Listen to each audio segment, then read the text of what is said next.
I'm starting to think my best friend's boyfriend is using his clumsiness as an excuse to hurt her, and I don't know how to tell her. I'm a 26-year-old woman, and one of my closest friends, Kay, also 26, has been dating a guy named Andrew, 25, for almost a year now. Up until a few months ago, I genuinely loved seeing them together. Andrew fit into our friend group so effortlessly. He's been easy to talk to and is someone who I thought could be the perfect match to Kay. In the beginning, Andrew has always been known for being clumsy, occasionally spilling things on himself, tripping and sometimes just being an overall goof. We joked he was the poster child of a himbo. It started with a simple mistake, Andrew spilling wine on Kay's outfit. He seemed so apologetic and genuinely sorry. Then a couple days later at a potluck, Andrew bumps into Kay while she was bringing out a salad bowl, causing it to fall on her foot and giving her a pretty nasty bruise. Again he was apologetic, but this time just rubbed me the wrong way. It seemed awkward the way he had bumped into her. Then there were just more of these accidents, like ripping a dress when he was falling trying to catch his balance, dropping a bowl of chocolate ice cream on her shoes, and spilling an ashtray that landed all over her hair. All of this is just giving me a weird feeling, like why does it feel like his clumsiness is getting worse? Recently we were having a movie night, Kay was sitting on the floor and I had gotten up from the couch to get some more popcorn when I see Andrew walking over with hot tea. I'm thinking no way I'm going to have her get piping hot tea spilled on her by accident. So I get up and say, "Oh, thanks for grabbing this, do you mind grabbing me popcorn since you're closest?" He kind of gets a defensive tone with me saying, "Yeah, but let me give this to Kay first." I said, "No, it's not a problem, I'll give it to her." As sweet as possible, and took the mug out of his hands and gave it to Kay. Then he seemed kind of distant the whole rest of the evening. I talked with one of my friends in our group just about the tea drama, and she said that Andrew might have been pissed off, feeling like I was babying him. I think that if he's been prone to hurting his girlfriend, wouldn't he want to avoid situations that could get her seriously hurt? Wouldn't you want a friend to help you? Am I just overthinking this? I want to talk to Kay about my concerns soon because I'm really scared for her. I just want to be wise in how I speak to her because I don't want her to take anything I say the wrong way. Any advice would be so helpful. Edit. Okay, after a lot of comments I reached out to Kay. We're meeting up one-on-one and I'll talk with her then. I'm still figuring out exactly what I want to say, but you have all been so helpful and I will keep you posted on how everything goes. Update. The next day. Hi all. This evening I got a text from Andrew. It seems my friend, who I'll be referring to as Sarah, had told him about the tea situation. He texted, "Hey, just wanted to reach out and let you know that I wasn't pissed with you." I played it cool and just replied, "Hey, no problem man, just wanted to make sure all was good with you." He messaged me back that lol. Yeah, why wouldn't I be? I left it alone after that. I reached out to Sarah and asked how the story was relayed to him, and she explained that it sort of came up in conversation. She had told him that I hadn't meant to baby him and hoped I didn't make him pissed by taking away the teacup. Sarah is a fixer and I think she just wanted any conflict between us to be resolved. While I know she was coming from a good place, I am a bit frustrated to have my words twisted into what she believes happened. I messaged Kay and we are still hanging out either early Monday or Tuesday. She seemed to be fine with me. We had a quick call, but she seemed less talkative, which has me nervous. I really hope I didn't screw everything up. After a lot of comments, I've decided I'm going to be careful with my wording. A lot of you have pointed out Andrew could have a medical condition. While I'm a bit skeptical, I will keep this in mind. Hopefully my concerns can be addressed in a way that flows with our conversation. Thank you all for your feedback, even if some was harsh, and to all who have shared DD stories, I'm so sorry you had ever received any mistreatment. You deserve happiness and safety. I'll be posting an update as soon as we have our talk or anything changes. Edit. For clarification, he's only being clumsy with her. In fact, I'd say it's become more focused on her. Sorry, should have been more clear in my writing. Andrew's clumsiness, while apparent, was always self-inflicted, like a small spill or mostly tripping a bit over his feet. It's been only recently with his behavior it's become more pointed towards Kay. Like he's rarely been him being the injured or spilled on party, it's now been only Kay. Relevant comment, does he do it when she's particularly proud of or happy in an outfit? OP, the dress he ripped was one of her favorites, and she had to go home early because it ripped in the cleavage area and she was more so embarrassed. The ashtray being dumped on her hair was when she was wearing her hair natural, curly, when she mostly straightens it. But she'll have her hair natural randomly and nothing happens. Also, he totally ruined her white heels with the chocolate ice cream.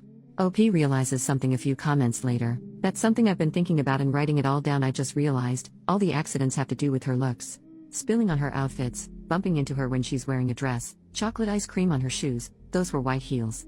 I know that's just speculation. Someone else said it could be a Munchausen by proxy situation.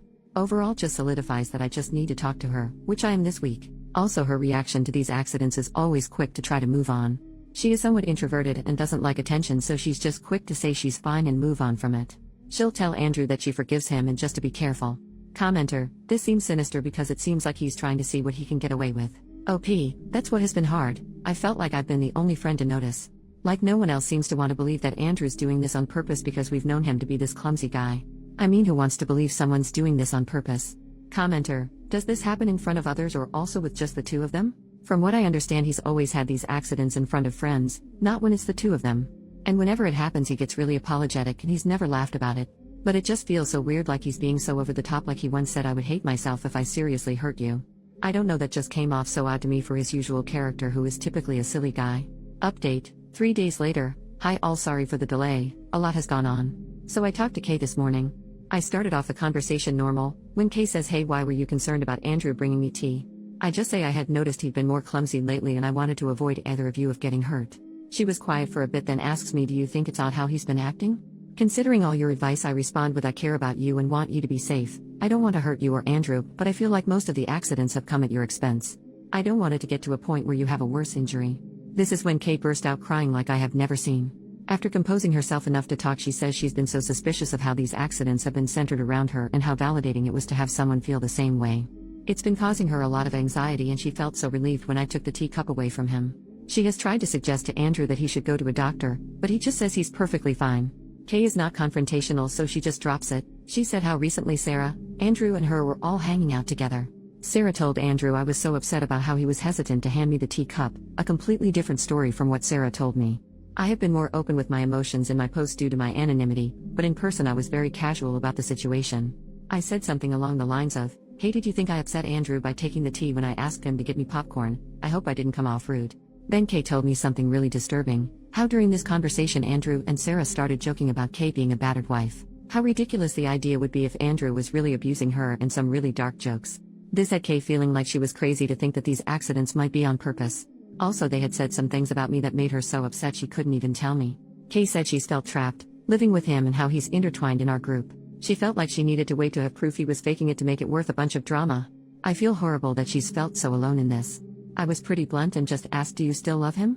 She responded, "I don't. I think I don't even like him anymore." So we talked about the best way for Kay to leave Andrew, being as safe as possible. Kay called in sick to work and we went over to her house and talked with our friend Leah, her roommate. Andrew was out at work, so we quickly moved all their things into Leah's room. She has a key to her door. Anything that was super sentimental to either of them we packed in my car. Kay is going to stay at my house and Leah wanted to stay with a family member who lives not too far away. Kay has written a letter to Andrew ending things. She is going full no contact. She set a date that she expects him to leave. He moved in with them so he doesn't have his name on the lease. Our friends Mike and Corey will be staying at the house.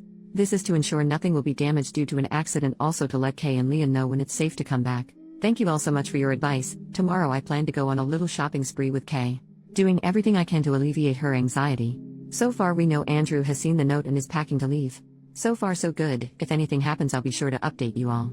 Relevant comment: what the heck is up with Sarah?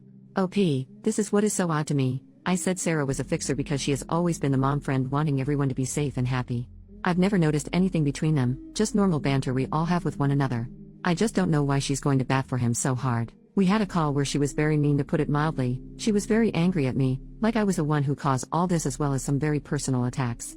I think Andrew is telling her something because this isn't who I knew her to be at all. Or maybe she has always been but has simply masked it? Commenter number 2. Did Kay ever tell you what Sarah said about you?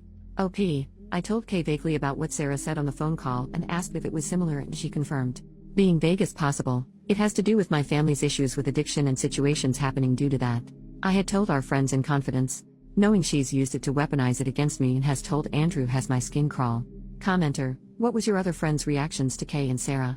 All of our friends, except Sarah, have been a huge help in Kay's healing during this time.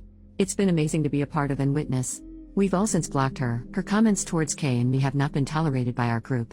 Hopefully this is the wake-up call she needs. Final update. First off, Kay is safe. I want to thank everyone for their advice, it has been a huge help. Per someone's comment, we got that detector that finds hidden cameras. Mike and Corey searched everywhere and found nothing. They also have searched for spyware on Kay's phone and laptop, also looked for tracking devices, and nothing was found. Locks have since been changed, and after a lot of consideration Kay and Leah have decided to not move due to financial reasons. But for their safety they've decided to have Mike live with them. He works remote so he doesn't have to leave for work and will be at the house most of the time so Kay or Leah wouldn't be home alone. Corey got a Ring camera for Kay. Also our friend group have code words and safety questions with Kay, which I really recommend anyone leaving a DV situation to do. So last week Sarah had dropped by one of our friends' house to leave a letter for Kay in her mailbox. It was very odd. It was written from both Sarah and Andrew's perspectives, saying how hurt they were, that the way they have been treated was so unfair, that it isn't healthy to go from being someone's everything to just shutting them out entirely. They said how they were happier without outside influences and hoped Kay could find the freedom they had found together. They stated a lot of gross comments about personal struggles of myself and others in the friend group to paint us as crazy people. They ended it with how they just wanted to move on, that this was their goodbye and that they would welcome her back if she ever wanted to reach out to them but would respect her wishes to go no contact. We all don't know if this is their way of saying they're together or what. It's incredibly odd. Some of our friends think it's an invitation to an open relationship. Either way, we haven't heard from them since. Kay has opened up with her counselor and us about her stories with Andrew. She has come to believe his accidents were a tactic to control her appearance. Apparently he had a thing for a certain aesthetic and would want her to dress in that way. Behind the scenes he would remark how her looks wouldn't show off her figure and how it would be more flattering for her to wear certain aesthetic, because it would just look better. He would even make jokes about her outfits and overall style. When she would tell him to stop, he would get apologetic and say he was just trying to be funny. There are other factors as well, but those risked Kay's anonymity, but all revolved around her appearance. Kay is amazing. She has been so strong throughout this process. She said it feels like a heavy burden has been lifted. She is truly special and she deserves true peace and happiness. Our friend group has really gone above and beyond to support Kay, which is the least we can do. Thank you all for pushing me to say something. It validated what Kay and a lot of our friends were feeling. I will let you know if anything changes, but hopefully Sarah and Andrew will leave Kay alone.